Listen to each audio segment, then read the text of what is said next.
bien, bonjour. Alors d'abord, je suis ravi de vous voir parce que ça fait quelques années que tous les 2 ans, il se passe quelque chose à la Villette. Et puis, j'avais donné un agenda que je vous voyais aujourd'hui. Je suis censé vous raconter 10 ans de Cassini. J'étais venu il y a 2 ans vous parler du 15e anniversaire du lancement. C'est-à-dire chaque année, on peut trouver un anniversaire. Alors j'ai le problème suivant, ou bien je vous raconte la même chose qu'il y a 2 ans. Le problème, c'est que je ne me souviens pas ce que je vous ai dit il y a 2 ans.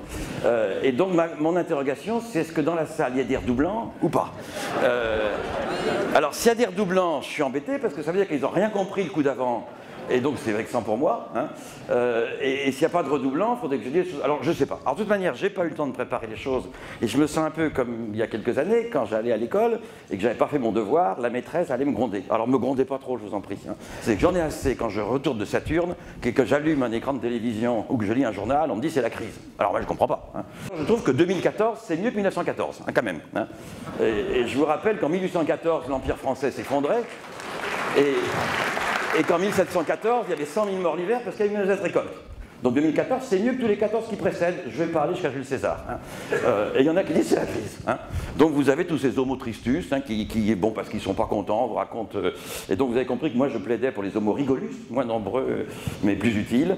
Et donc je répète que c'est une période où on n'a jamais vécu aussi vieux, on n'a jamais été aussi bien soigné, on n'a jamais fait autant de découvertes. Je suis la première génération depuis 2000 ans qui ne sont pas partis à la guerre. Il y a un bateau à Bordeaux, l'épidémie, la moitié de la vie était morte. Hein. Quand vous alliez à Marseille il y a quelque temps, sur la route, vous étiez agressé 8 fois sur la route. Aujourd'hui, quand on va à Marseille, on est agressé moins de 8 fois. Hein, c'est un progrès. Hein, donc, c'est merveilleux. Hein. Et donc, si un jour j'ai le temps, je n'ai pas le temps en ce moment, mais si un jour je me présentais aux élections présidentielles, j'y songe pour 2027 ou 2032, juste après le départ de la sonde pour Neptune, eh bien, mon programme, je le répète, c'est les 3 priorités à l'exception de toutes les autres, qui sont la culture, la recherche et l'éducation. Hein. Et avec ça, c'est le...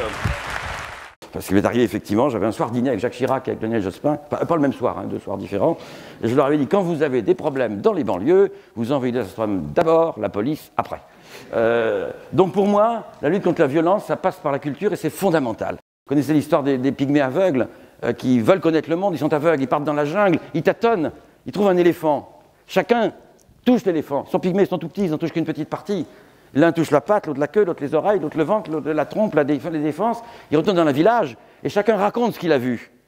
Et évidemment, chacun raconte des histoires différentes. Ils ont vu la même chose. Et vous connaissez aussi l'histoire du savant fou qui va dans un cirque et qui demande au directeur de cirque « Donnez-moi une puce savante ». Alors le directeur donne une puce, il est fou. Il prend une puce, il dit à la puce « Saute ». La puce saute. Il coupe une patte de la puce. Saute, elle saute. Il coupe une deuxième patte de la puce. Saute, elle saute. Troisième patte, elle saute. Et puis, quand la dernière patte de la puce saute, elle ne saute plus. Et il en déduit donc, c'est un brillant théoricien, il a dit que chez les puces, les oreilles sont au bout des pattes. L'autre fois, j'étais à l'hôpital voir un de mes amis qui a un cancer, j'y vais, et puis vous savez comment on soigne les cancers, on bombarde avec des rayons gamma pour tuer les cellules cancéreuses. Le problème, c'est que ça tue aussi les cellules saines, donc il faut bien doser. Et puis je regarde, nulle part je vois le mot nucléaire ou radioactif. Alors je dis au médecin, mais vous avez enlevé le mot comme... Ah, dit oui, ça effraie les patients. Oh, je dis, mais moi je ne vais pas chez vous parce que je crois que vous soignez par imposition de main. Là. Donc vous voyez combien il y a d'obscurantisme qui s'est glissé partout. L'obscurantisme c'est comme l'eau, ça se glisse dans tous les recoins, partout. Et nous en sommes tous victimes, moi le premier d'ailleurs. Et donc d'une certaine manière, je crois que la science est importante, la comprendre est importante, et il ne serait peut-être pas idiot que les journaux, aussi bien sur papier qu'à la télévision, en parlent un peu plus. Eh bien là, nous sommes à un tournant, ou bien nous allons trouver dans l'univers des formes d'énergie et de matière qu'on n'imagine même pas, peut-être dans 6 mois, peut-être dans 6 ans, peut-être dans 6000 ans. Comprendre que la Terre n'est pas au centre de l'univers, ça a mis 1500 ans quand même. Ou bien, on va modifier les lois de physique. Ou bien encore autre chose. Donc moi, je ne travaille pas dessus, je ne suis pas dessus, mais dans les grands problèmes d'astronomie, et même il y a un problème, c'est qu'actuellement, il y a, à mon avis, trop d'étudiants qui font des thèses là-dessus, parce que chaque étudiant est dans un modèle, il y a 8 modèles, il y en a au moins 7 de faux. À mon avis, il y a les 8, mais ça c'est autre chose. Hein. Donc cela, c'est former des futurs chômeurs, attention. C'est-à-dire qu'un chercheur permanent se permette de faire une recherche spéculative, oui. Qu'un jeune étudiant qui recherche un poste, je pense qu'il faut peut-être prendre quelque chose de un peu plus sérieux, mais il y a des modes. Vous comprenez que notre attitude quand on va autour de Saturne, nous humains, qui quand nous voulons connaître un objet, eh bien, avons 5 sens pour l'étudier. Nous avons la vue, nous avons le toucher, nous avons le goûter, nous avons l'odorat, etc. Quand on voit Saturne, il n'y a plus que la vue. Les autres, on ne peut pas toucher Saturne, goûter Saturne ou sentir Saturne. Donc la vue, ben, on essaie de le voir de tous les côtés. Et de tous les côtés, ça c'est l'image de la Terre. On est angulairement, vu de Saturne, la Terre et le Soleil sont proches, donc on n'a qu'un point de vue. Mais quand on envoie une sonde, on a tous les points de vue, y compris à contre-jour, etc. Et j'ai 10 000 fois, je vous ai raconté que ça c'est Saturne à contre-jour. Même photographie, quand vous photographiez un de vos personnages préférés, sur la plage, l'été, en maillot de bain à contre-jour, et ben vous avez la silhouette du personnage et les poils qui brillent. Et donc ça, c'est pas les poils de Saturne, mais c'est la poussière qui est autour, et ça vous montre qu'il y a plein de matériaux. André Paris, on peut l'applaudir pour la première fois. Quand l'Europe veut, quand l'Europe est preuve de bonne volonté, on peut. Et vous savez, 2014, c'est tellement mieux que 1914, que 2001. Et je dirais que ce que nous avons aujourd'hui, c'est pas un aboutissement, c'est, j'espère, le début d'une nouvelle aventure. Et j'ai envie de vous dire, comme je répète souvent, le 21e siècle sera spatial ou ne sera pas. Et vous savez très bien que quand on explore comme ceci les comètes, on sonde notre passé, mais aussi on prépare notre avenir. Parce que les industriels qui préparent cela, eh bien, ils deviennent les premiers du marché. C'est une manière de lutter contre le chômage. Parce que les jeunes qui se passionnent pour ça, eh bien, on les cultive et chacun sait que la violence qui quelquefois éclate, c'est pas la fille de la pauvreté, c'est la fille de l'inculture. Et qu'est-ce qui apporte le plus de culture que la science? C'est ça. Et aujourd'hui, tous les journaux, là j'arrive en avion de Genève, j'ai vu les kiosques à journaux, il n'y a que des photos de la comète. Pour une fois que les journaux annoncent des bonnes nouvelles, nous sommes comme dans ce film de Fernandel qui, prenant possession d'un journal, avait dit « Demain, j'annonce que des bonnes nouvelles » et son journal titrait « Aujourd'hui, tous les trains sont arrivés à l'heure ». Et bien aujourd'hui, les trains sont arrivés à l'heure et pourtant on ne connaissait pas dans quel état était la gare. Moi j'ai eu quelques problèmes parce que quand j'étais petit, j'avais trouvé des anneaux autour de Neptune et j'avais calculé qu'ils étaient à 75 000 km du centre de Neptune dans le plan de l'équateur. Et la sonde devait passer à 75 000 km du centre de Neptune dans le plan de l'équateur. Donc j'ai demandé de changer la trajectoire de la sonde pour éviter une collision éventuelle. Pas tellement avec ces anneaux, mais avec la poussière qui devait être autour. Mes collègues ne me croyaient pas, disent oui, mais si on change la trajectoire, on sera plus loin, on verra moins bien. Ça a été une bagarre un peu dure. Bon, on a réussi à la résoudre au quartier général à Washington. La sonde est passée un peu plus loin. Après la photographie, les anneaux étaient bien là. Alors pour l'instant, on comprend pas mal ce que sont ces anneaux. Ayant eu la chance de découvrir, j'ai eu le privilège de donner des noms. Et je les ai appelés liberté, égalité, fraternité. Alors j'ai eu un petit problème, c'est que mes collègues américains n'en voulaient pas, prétendant que c'était trop français. Alors je leur ai dit que c'était pas français du tout, que la liberté c'est une notion universelle. Et donc, alors je me suis arrangé pour que nos réunions de décision se tiennent dans un territoire ami. Donc on ne s'est pas réunis ni à San Francisco ni à Washington, mais c'est lieu à Florence et Buenos Aires. Et là, l'unanimité, la liberté, l'égalité et la fraternité marquent les confins du système solaire. Et comme une de mes étudiantes de l'époque s'appelle Cécile Ferrari, qui est maintenant prof à Paris d'Hydro, a trouvé un 4e arc. Alors comment on l'appelle celui-là? Alors on va prendre un mot qui commence par C, comme Cécile, et on l'a appelé courage, qualité que tout le monde n'a pas. Et donc ça fait courage, liberté, égalité, fraternité. Et quand vous prenez les premières lettres du mot, ça fait CLEF, la clé. Alors qu'est-ce que c'est que la clé? Ben, en anglais, la clé, c'est la clé de musique, la beauté, l'harmonie du ciel. Et en français, c'est la clé pour ouvrir la porte. Donc laissons les Anglais jouer de la musique pendant que nous, on essaie de comprendre ce qui se passe. Hein. Vous voyez, on s'amuse bien. Hein.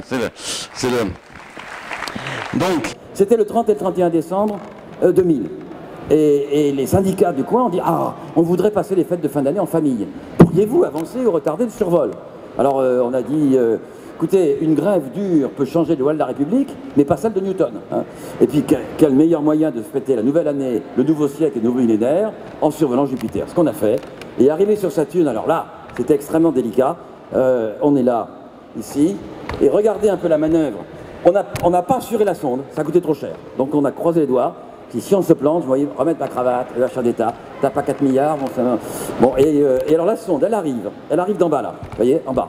Elle passe là, elle coupe le plan de l'équateur de Saturne. Attention, elle ne traverse pas les anneaux, elle traverse le plan des anneaux. Mais, le plan des anneaux, il y a plein de poussière. Plein de poussière, ça veut dire que, à la vitesse où on arrive, la sonde eût été détruite. Donc ce qu'on fait, on renverse la sonde, et l'antenne de communication, on la met en avant, ça sert comme bouclier. Et du coup, on perd la communication avec la Terre. Et donc, on a comme bouclier, et quand on a traversé le plan des anneaux, on a reçu 10 000 impacts. Et là, on retourne la sonde à nouveau, on met par contre l'antenne en arrière et les moteurs en avant. Et là, on allume les moteurs pendant 95 minutes. Si on allume 94 minutes, c'est trop court, la sonde quitte Saturne, la mission est perdue. Si on allume 96 minutes, c'est trop long, la sonde tombe dans Saturne, et il faut 15 secondes près, alors qu'on a perdu le contact avec la Terre, allumer pendant 95 minutes. C'est ce qu'on fait là. On retourne la sonde à nouveau, parce qu'elle va retraverser le plan des anneaux, et à nouveau 10 000 impacts, et on retourne à nouveau la sonde pour diriger vers la Terre. Donc coucou, tout s'est bien passé. Je peux vous dire que là, on croisait vraiment les doigts. Hein. Tout s'est bien passé. Ce que je propose, c'est introduire ce qui se passe, parce qu'il se passe beaucoup de choses dans notre domaine. Et en plus, je suis ravi de le faire ici à Supélec, parce que c'est une partie de mon histoire. C'était en 1989. Et bon, moi, j'ai eu la chance d'être membre des équipes d'imagerie de la sonde Voyager dans les années 80, la sonde Cassini actuellement. Et donc, des étudiants venaient souvent, et je les prenais en stage, ils regardaient les images, ils s'amusaient avec les images. Ces images qui sont un petit peu des... Comment dirais-je, comme si on avait une caméra à l'avant du bâton de Christophe Colomb qui aurait trouvé les terres nouvelles. Et les terres nouvelles que nous trouvons, ce ne sont pas l'Amérique ou l'Océanie, ce sont des endroits tout à fait inattendus. Et donc une jeune fille est venue, elle était à Supélec, s'appelle Cécile Ferrari, et je l'avais prise en stage. Et ce stage a été le pire stage que j'ai jamais pu organiser, c'est-à-dire qu'en gros, elle avait un stage sérieux, Supélec c'est sérieux, pour son examen, sa note finale, et ce stage commençait au mois de février.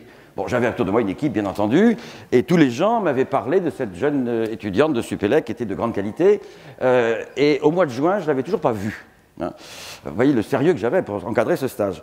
Et alors un soir, c'était 3 h du matin, je travaillais tranquillement, on avait une clé pour aller, je sais pas, un ordinateur, et puis la clé n'y était pas. Et donc à 3 h du matin, il n'y a pas beaucoup de monde dans le labo, et donc je râlais, et j'ai compris que l'étudiante avait oublié de remettre la clé en place. Donc je protestais, je dis c'est un scandale, etc. Je n'étais pas content, c'est une étudiante que j'avais jamais vue. Et donc le lendemain, quelqu'un frappe à mon bureau à 2 h du matin, heure habituelle dans mon travail, c'est une heure où il y a moins de bruit dans les couloirs, et donc timidement me dit je m'appelle Cécile Ferrari, et là j'étais confus, je dis oui ça fait 6 mois que vous faites un stage avec moi, et je lui dis bah, écoutez pendant qu'on y est expliquez-moi ce que vous faites. Et elle m'a expliqué ce qu'elle faisait. Bon, elle avait quand même discuté avec les gens de l'équipe, bien entendu. Et elle a eu des initiatives, alors qu'elle était jeune étudiante, que j'ai trouvé extrêmement séduisante. J'ai dit, écoutez, dans 3 semaines, la sonde Voyager rencontre Neptune, ça arrive 1 fois par siècle, ce genre de choses, vous venez. Et donc je l'ai emmené à la rencontre. Moi, j'avais le droit d'emmener un étudiant. J'en ai emmené 9. Hein. Alors je leur disais, on n'a qu'une chaise, donc vous arrangez. Alors j'ai dit, vous êtes discrète, vous venez. Et là... 3 semaines après, on n'aura plus qu'après la rencontre, mes collègues américains m'ont dit « Dis donc, tes étudiants, ils sont vachement bien, il y a une jeune fille, là, elle nous a rendu du service, elle a fait du déploiement de traitement de signal, etc. Donc, elle est bien, comment elle s'appelle ?» Alors je dis « Ah oui, ça fait longtemps que je la connais. » Et donc, elle est rentrée, elle dit « Je voudrais bien passer une thèse. » Mais on n'avait rien, pas de bourse. Alors j'ai écrit une lettre au directeur de Supélec de l'époque, hein, en disant j'ai quelqu'un de formidable, relation internationale, un avenir brillant lui est promis, mais j'ai pas de sous. Et il m'a répondu dans les 3 jours en me disant d'accord, voilà une bourse pour elle. Elle passe sa thèse, 1 an après un poste, elle va en prof à Paris 7, donc à Supélec, ils sont bons malgré un encadrement minable. Et il y a 8 planètes et pas plus, parce que si j'en rajoutais une 9e, j'en mets n'importe où. Eh bien, les perturbations mutuelles font que cette 9e soit serait chassée à l'infini, soit tomberait dans le Soleil, soit serait satellisée, soit rentrerait en collision, soit se mettrait en place et en chasserait une autre. Les mathématiciens diraient que c'est un système plein. On ne peut pas rajouter une 9e, sauf en mettre une à des centaines d'années-lumière, mais là, il n'y a plus de matière pour avoir une planète. Donc, il y a 8 planètes et pas plus. Et contrairement à ce qu'on pensait au 19e siècle, ces planètes ne sont pas dans le vide, isolées de l'extérieur, ces planètes... interagissent, je veux dire que vous êtes bombardé sans arrêt, le Soleil émet des particles d'énergie sans arrêt, les rayons cosmiques sont partout, il y a un plasma dans lequel on baigne, il y a le champ magnétique de la Terre qui vous fait un petit bouclier avec ce qu'on appelle une magnétosphère à l'avant, donc c'est un système complet, on ne peut pas étudier un corps si on n'étudie pas les autres, et c'est ce dont on a pris conscience avec l'exploration.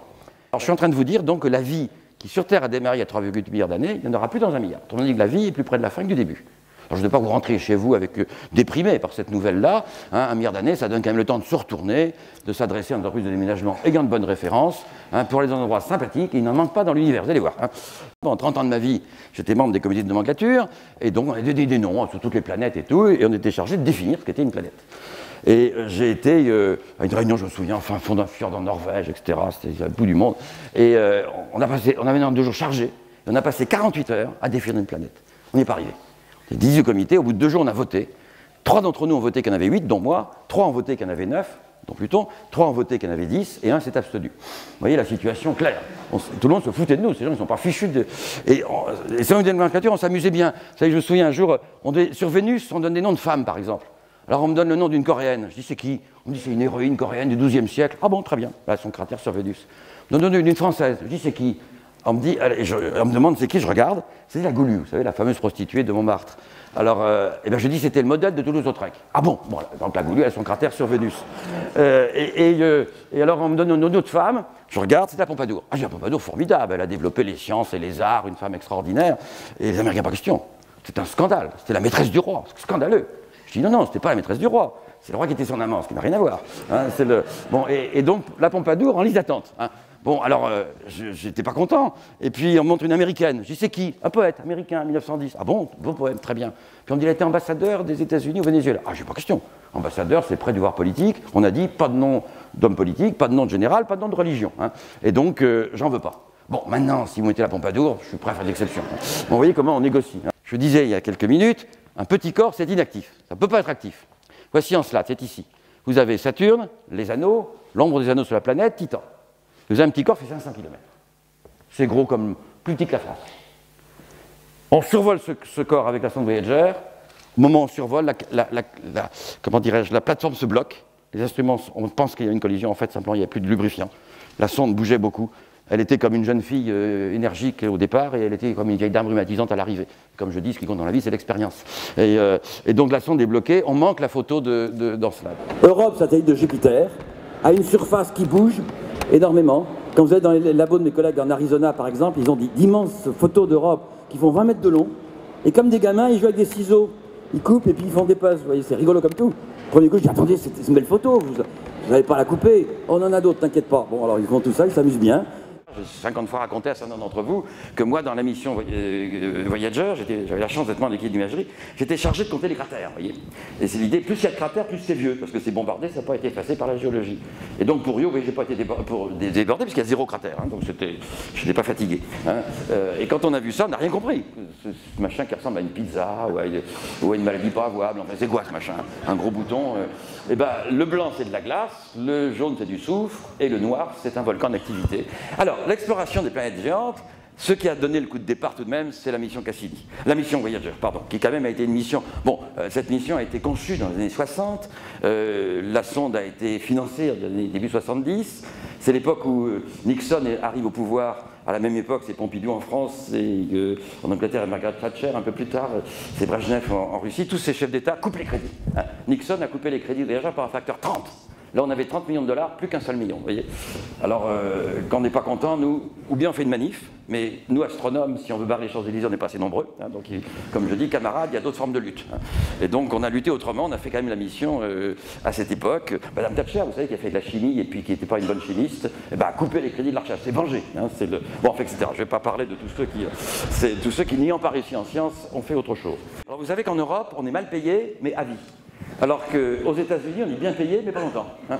Donc, si vous continuez la mission, la NASA doit payer des milliers d'ingénieurs très chers.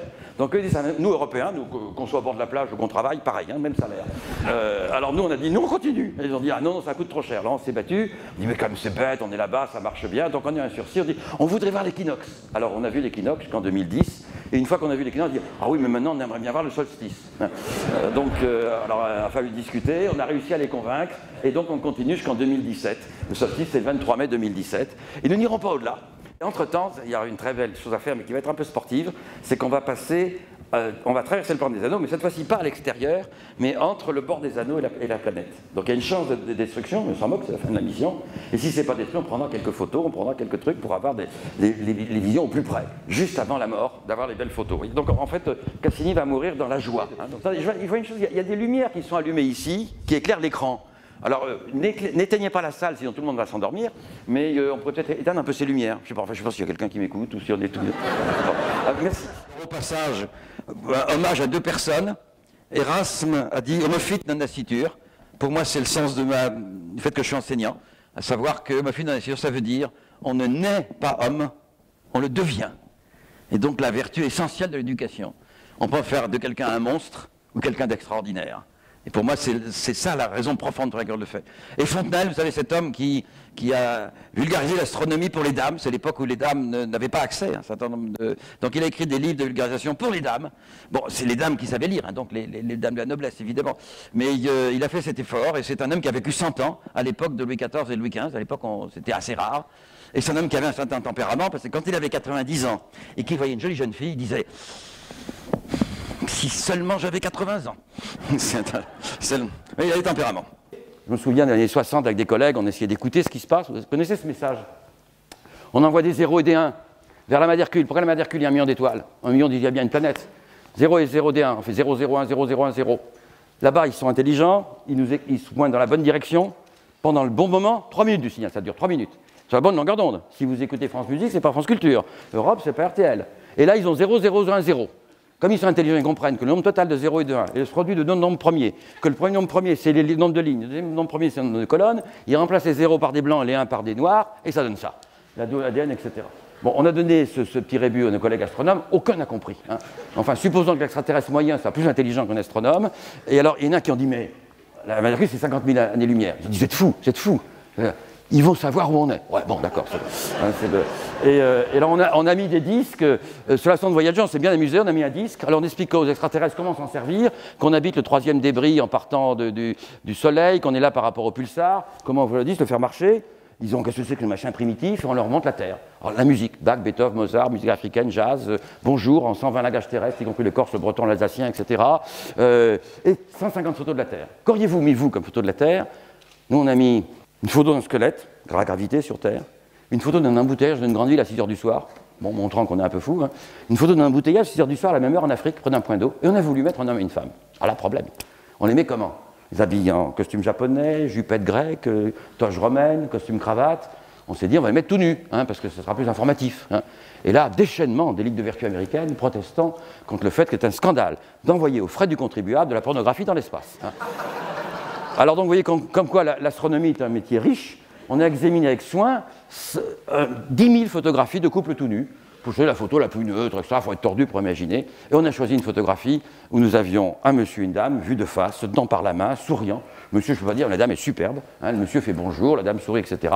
Et Ligue de défense de la femme me dit, c'est encore la même chose, c'est le bonhomme qui est en avant. Trop tard, c'est parti. Hein. Et alors, il nous reste 10 minutes si vous voulez nous évoquer votre livre. Donc 10 minutes, il faut que je finisse mon introduction. C'est ça. On m'a dit tu viens et tu réponds aux questions, mais j'ai pas répondu aux questions. Mais si, c'était très bien, c'était très bien. Allez, on a le temps pour une question peut-être dans le public. La réponse est oui, quelle est la question? Et on peut rêver, je rêve 10 secondes là, la mission future, je vous ai dit qu'on explore le système solaire, c'est une mission extraordinaire, pour moi c'était une mission extraordinaire de ma vie. Rêvons au futur, allons voir des planètes autour d'autres étoiles. On va mettre 20 ans pour concevoir le projet, coût de l'opération 150 milliards d'euros, projet international, on va convaincre les hommes politiques, allez, il nous faut 15 ans. On va mettre un moteur nucléaire, non encore inventé dans l'espace. On va l'inventer. On va mettre comme carburant l'hélium 3 et l'hélium 4. Il n'y en a pas sur Terre pratiquement. Il y en a sur la Lune, il y en a sur Jupiter. On va le chercher, 3 ans. On va vers une étoile, 30 années-lumière. Pas aller trop vite, on ne peut pas freiner à l'arrivée. Pas trop doucement. On a oublié qu'on lançait un truc. Allez, on va mettre 150 ans. On arrive sur place, on lâche des sondes. 8 petites sondes qui vont voir les 8 planètes. Ça prend 1h30. On renvoie le sien sur Terre, ça prend 30 ans. Et voyez, en 20 ans, plus 15 ans, plus 5 ans, plus 3 ans, plus 150 ans, plus 1h30, importante, hein, et plus 30 ans, on a les planètes autour de nos étoiles. Ça ne se fera pas au XXIe siècle, mais ça se fera au 3e millénaire. Et les bouquins d'histoire dans 3000 diront, voyez, tout ça, ça a commencé en fin du XXe siècle, début du XXIe, qu'est-ce qu'ils avaient comme chance, hein. Donc c'est ce que j'aimerais entendre dans les nouvelles quotidiennes. Ce que je trouve extraordinaire, c'est qu'en si peu de temps, les hommes aient compris autant de choses. En 4000 ans qu'ils ont compris autant de choses. Pourtant, ils ont un instrument qui n'est pas adapté pour ça. Vous savez, notre cerveau, c'est pour la survie. Notre cerveau, qui est la couche primitive, importante, la couche secondaire petite, la couche tertiaire toute petite, il nous permet de survivre. Quand vous voyez un tigre, vous partez en courant, vous voyez un lapin, vous essayez de l'attraper, un monsieur voit une dame, il court après, une dame voit un monsieur, ça arrange pour qu'il court après. C'est ça. Donc avec ces 3 fonctions-là, on veut comprendre l'univers. C'est quand même pas l'outil qu'il faut, hein. Et bien avec ça, on a quand même réussi à comprendre tellement de choses. Et ça, c'est l'histoire de l'humanité.